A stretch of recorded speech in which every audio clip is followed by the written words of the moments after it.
It took me a while to figure out what I wanted to share today on the podcast. So I spent a couple minutes meditating, calling back my energy, and noodling on what would make the most impact.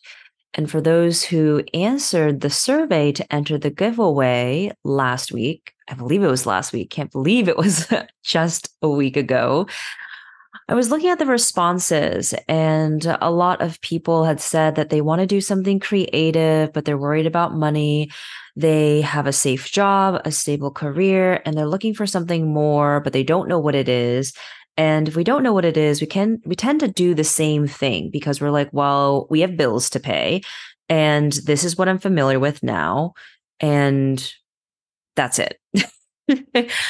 And so I thought that focusing on healing money wounds and how to identify, your relationship with money, your own money story is going to be really powerful for the here and now as Venus has entered Scorpio. Venus is the planet of love, attraction, values, but also money and wealth.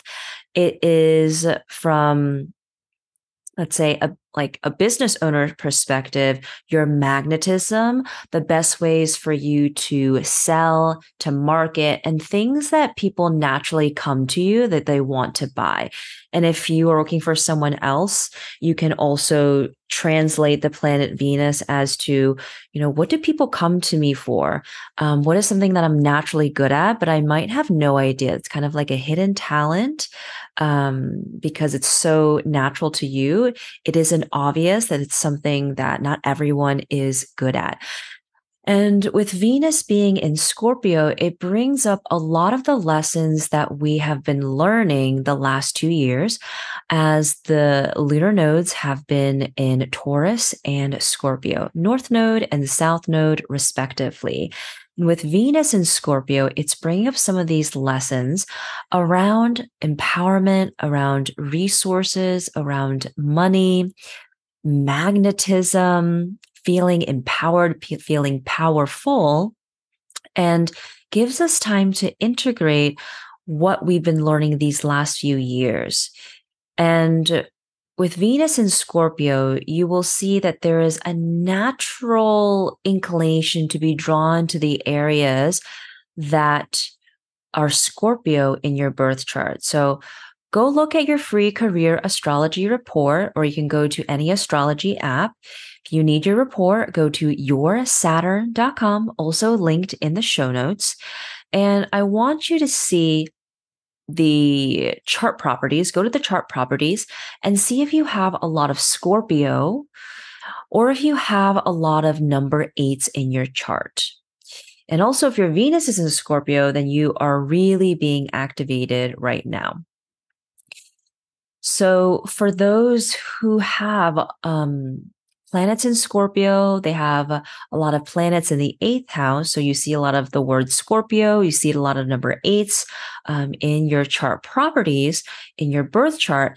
That means that you are being activated for the next few weeks until about, I believe it's December 29th. So it started on Monday, yesterday, and will last until the end of this month, where parts of your chart that have Scorpio in it are being activated.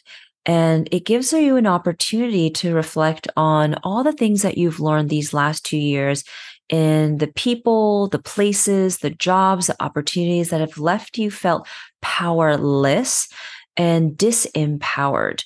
And crafting new ways of thinking, new boundaries so you don't feel that way anymore.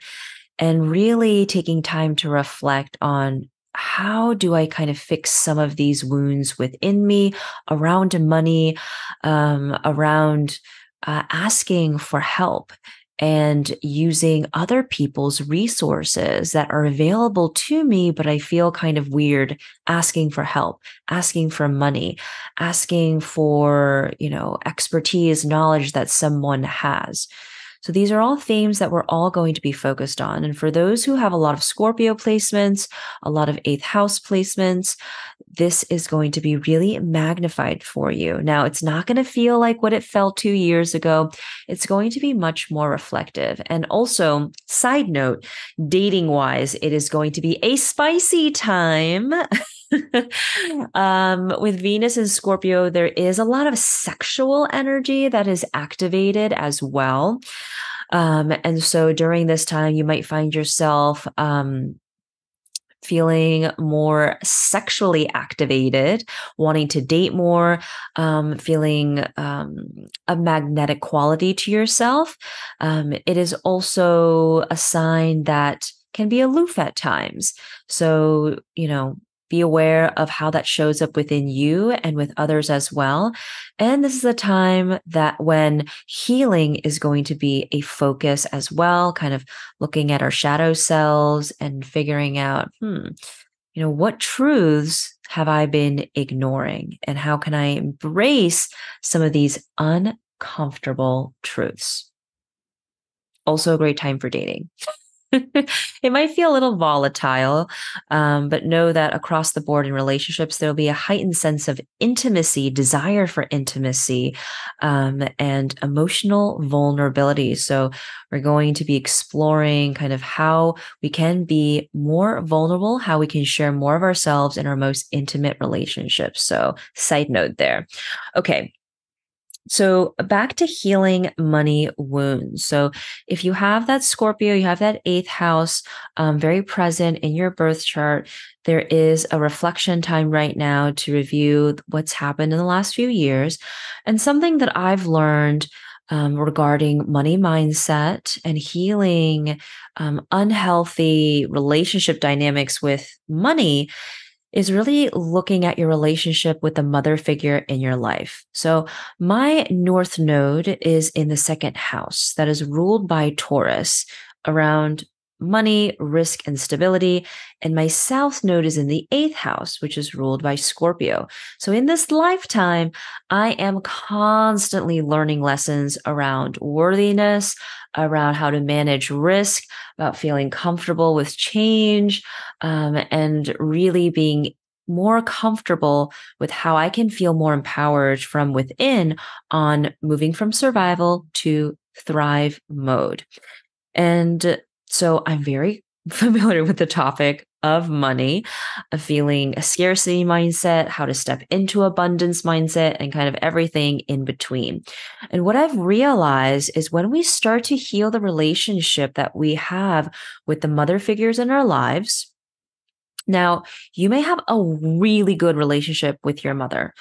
But there's always some things to be explored that you need to make peace with. And for those who don't have a great relationship with their mother, or they just, aren't very close to them, I invite you to make peace with it. That is going to be the key lesson, the key learning for you. When we're able to repair the parts of our relationship that need repairing with our mothers, making peace with kind of the mistakes they've made, how they weren't able to nurture us, support us, we're able to directly affect our relationship with money and our ability to call in money, opportunities to build wealth, to really step into that frequency of abundance. This is something that I've been actively working on the last few years. I've always kind of felt that I've needed to take care of my parents more, or I've just really been on my own. And it's been hard for me to really kind of lean on my parents, these past few years as I've been an entrepreneur. And this was also a really big lesson for my Saturn return because my Saturn was transiting my fourth house of home. So I had a lot of family trauma to heal, generational trauma to unpack, to process, to become aware of.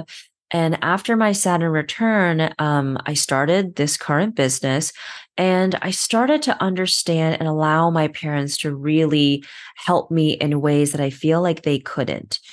And being able to feel that support, allowing them to kind of lend words of support as well was really, really powerful. So about 2 years ago, I had my mom um, create an affirmation for me. So she recorded herself saying, like, in Chinese, because my first language was Chinese. So that's what my subconscious is programmed in. So I not only do affirmations in Chinese, but also English as well. And I had my mom record affirmations for me in Chinese. And she recorded things like, I'm really proud of you. Your business is going to be really successful. You're going to have a lot of financial stability, welcome in a lot of opportunities, wealth, abundance. And that she was saying that, she feels confident in my abilities, all these things that we want our immigrant parents to say to us, but they don't really say. And it was so healing for me. And it really shook something from deep within and started the repairing process around money, around being vulnerable with not only her, but people around me. It's very difficult for me to ask for help. So, asking my sister for help, asking my friends, asking my boyfriend, and really practicing vulnerability and developing more intimacy in my closest relationships and sharing that on social media, on Instagram, and through my newsletter. And so I really invite you to think about, what are some of the unresolved issues or kind of maybe some sticky points that I have with my mother? Am I able to let my mother and other mother figures in my life support me? And what is my money mindset like right now? What is the story that I have right now with money? And you can see that from your second house. And the second house isn't always easy to find through the free report. But if you have your expanded report, there's a special section that speaks about your second house, of how to generate money and kind of your perspective on how you spend money, your financial literacy. And if you see the number 2 in your chart properties in that table for your free career astrology report, and you see the sign that's next to it, that is most likely the sign that is your second house. And you can also DM me on Instagram. I'm happy to look it up for you as well. So let's say your second house is Aries. That means the way that you interact with money, the relationship you have with money, is a little reactive at times, a little bit impulsive. You might have money one day, you want to spend it all. You might use your money to really fuel your creative pursuits, your hobbies, as well as kind of developing your leadership skills. So all things related to Aries through the lens of money. You also are able to make money through things related to being a leader, something related to fitness, creativity, something to do with military, as Aries is related to like war and conflict resolution. um, and so taking a look at your second house will give you some insights to your natural inclination, your natural response and relationship with money. And if you have your North Node in your second house, that means one of your core life lessons is to feel more stable from within and to develop a better relationship with your finances. I know it's not ideal, but that is my lesson to learn as well. So that's why I have a lot of insights and information about that. So the next few weeks are going to be really wonderful to reflect on your money mindset, the relationship that you have with your mother, and how that relates to your relationship with money. Start finding ways that you can heal and make peace with it through journaling, through embodiment work, moving your body, spending time outside, and just being open and curious. Breath work is very helpful as well. I like to do breath work, breath exercises through the Open app. I'll link in the show notes a free 30-day trial. It's one of my favorite apps. I use it every single day, from yoga classes to morning and evening meditations. And for those who want their expanded report to get more insights on their career path, on the second house, on their North Node, their purpose placement, life lessons, you know what to do. Go to the show notes, grab your expanded career astrology report. I know it's going to be so helpful. It's going to be a resource that you refer to time and time again. I've generated hundreds of expanded career astrology reports right now, and I can't wait for you to get yours. All right. Until next week, I hope you have a wonderful day, a wonderful evening whenever you're listening to this podcast episode.